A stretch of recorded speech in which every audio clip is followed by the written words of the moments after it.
Congress party ने साल 2025 को संगठन साल के तौर पर मनाने का तय किया है, जिसके मद्देनजर वडोदरा शहर कांग्रेस समिति की ओर से पत्रकार परिषद का आयोजन कर इस बारे में ज्यादा जानकारी मुहैया करवाई गई थी। वडोदरा शहर कांग्रेस समिति का लकड़ी पुल पर जो कार्यालय मौजूद है, वहां पर आज एक पत्रकार परिषद आयोजित हुई थी। दरअसल साल 2025 को कांग्रेस पार्टी संगठन साल के तौर पर मनाने वाली है, जिसके मद्देनजर गुजरात शहर जिला के प्रमुखों की नियुक्ति के बाद अब प्रदेश संगठन और शहर संगठन की टीम के साथ वार्ड संगठन की टीम और विधानसभा की टीमें बनाने के लिए संगठन सृजन अभियान आने वाले दिनों में आगे बढ़ाया जाने वाला है।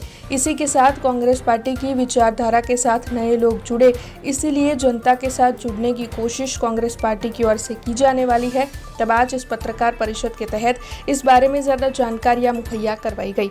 वडोदरा शहर कांग्रेस प्रमुख ऋत्विज जोशी, विपक्षी नेता चंद्रकांत श्रीवास्तव, कांग्रेस के शहर के प्रवक्ता विशाल पटेल और कांग्रेस के अन्य अग्रणियों की मौजूदगी में इस पत्रकार परिषद का आयोजन हुआ था। संगठन सूजन अभियानना माध्यमथी જ્યારે આખા ગુજરાતમાં તમે જુઓ કે ભારત દેશની અંદર ગુજરાત પહેલું રાજ્ય છે કે જ્યાં આ સંગઠન સૂજન અભિયાનની શરૂઆત થઈ અને એમાં જે શહેર જિલ્લા પ્રમુખોની પસંદગી થઈ, જે પ્રોસિજર હતો એ હમણાં અમારા વિપક્ષના નેતાએ તમને જણાવ્યો અને ત્યાર પછી જે અત્યારે પ્રશિક્ષણ શિબિરમાં જે અમારું 3 દિવસનો જે કાર્યક્રમ હતો એમાં જે ચર્ચા વિચારણા અને જે સૂચનો હતા એ બધાને અમલમાં લાવીને આવનાર દિવસોમાં વધારે મજબૂતાઈ સંગઠનમાં આવે એ પ્રમાણેની પ્રક્રિયા તમામ શહેર જિલ્લામાં થવાની છે। એમાં વડોદરા શહેરમાં પણ થવાની છે અને આપના માધ્યમથી હું મારો મોબાઈલ નંબર વડોદરા શહેરના નગરજનો, સામાજિક સંસ્થાઓ સાથે જોડાયેલા લોકો, જે લોકો આ ભ્રષ્ટ શાસકોથી થાકી ગયા છે, એમને મારો નંબર પણ શેર કરવા માંગીશ કે તમે આવો અને કોંગ્રેસમાં જોડાઓ અને કંઈ પણ અમે આ જે ભ્રષ્ટ શાસકો છે એની સામે અમારા આંદોલનમાં પણ જોડાઓ। મારું નામ ઋત્વિજ જોશી છે, વડોદરા શહેર કોંગ્રેસ પ્રમુખ। મોબાઈલ નંબર છે 9879114707।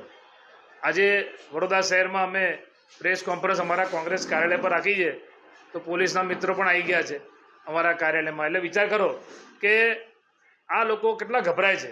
ભારતીય જનતા પાર્ટીની સત્તા જે આ ચાલી રહી છે ને એનું કારણ જ પોલીસ છે। વડોદરા શહેરમાં પોલીસ પાસે એક જ કામ છે કે કોંગ્રેસ પર વોચ રાખો।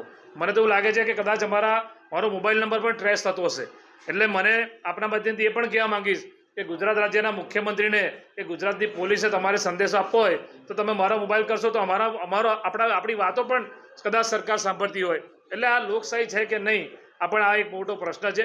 પણ અમે મહાત્મા ગાંધીના સિપાહીઓ છે અને અમારા નેતા રાહુલ ગાંધીએ કીધું છે કે ડરો મત અને લડેંગે और જીતેंगे સૂત્ર સાથે આવનાર દિવસોમાં કોંગ્રેસ પાર્ટી હંમેશા મજબૂતાઈથી આ ભ્રષ્ટ શાસકો સામે લડી છે।